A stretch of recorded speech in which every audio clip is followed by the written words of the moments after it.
From Global's newsroom at 8 o'clock, a top civil servant has stepped down from his role investigating alleged Christmas parties at Downing Street.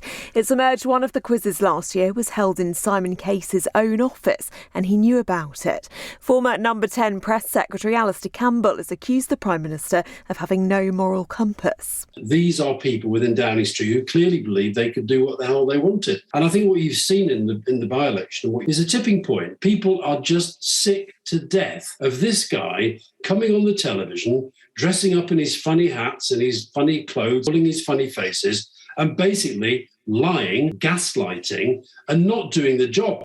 The probe into claims COVID rules were broken within government departments is being concluded by senior civil servant Susan Gray. Tougher coronavirus restrictions could be introduced in the new year to stop the spread of the Omicron variant. It's reported Boris Johnson's been looking at a so-called Plan C, which may include limits on indoor socialising again.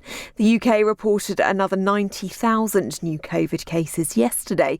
Professor Mervyn Singer from University College London says it's a worrying time for the health service. The NHS are running on fumes at the moment. There's huge pressures. The beds are full. In a normal winter, they're full. And now, because with COVID itself, the fact that many of the staff are having to isolate with COVID, and there's the huge waiting list that we know about. A woman still being held by police after two sets of twins were killed in a house fire in South London. She's being questioned on suspicion of child neglect after it happened in Sutton on Thursday night. Tributes to the 3- and 4-year-olds have been left outside the home where they died. A Met police officer's been sacked after an investigation into the sharing of photos of two murdered sisters discovered he also used a racial slur. The police watchdog found PC Harry Chandler used a derogatory word for people of Pakistani origin. And just 2 Premier League games will be played today after COVID forced 4 others to be postponed.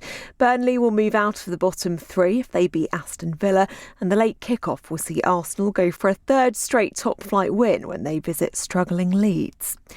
And the weather dry but cloudy for many today. Some bright spells across Scotland and parts of northern England, a high of 9 degrees. From Global's newsroom, I'm Lucinda Horsley.